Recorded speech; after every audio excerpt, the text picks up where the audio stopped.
Welcome back to Heaven's Kitchen, where we bring you heavenly recipes right to your home. Today, we're making a delicious and easy fajita kofta recipe that's packed with flavor.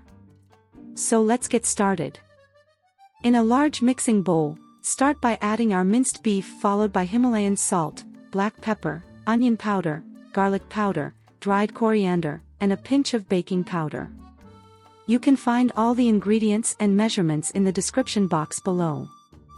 Give it a good mix until everything is well combined.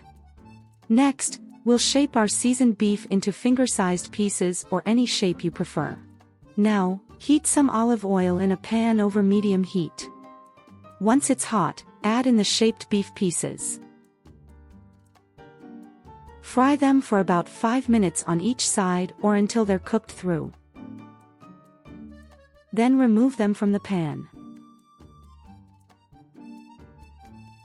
In the same pan, add julienned diced onions, green bell pepper, yellow bell pepper, and red bell pepper.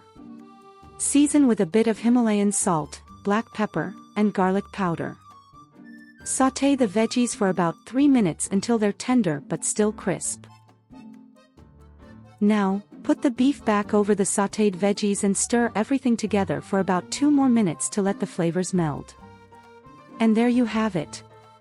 A simple flavorful kofta fajita dish with sautéed bell peppers and onions. Absolutely delicious. You guys have to try this at home. Thanks for joining me today on Heaven's Kitchen. Don't forget to like, subscribe, and hit the bell icon for more heavenly recipes. See you next time.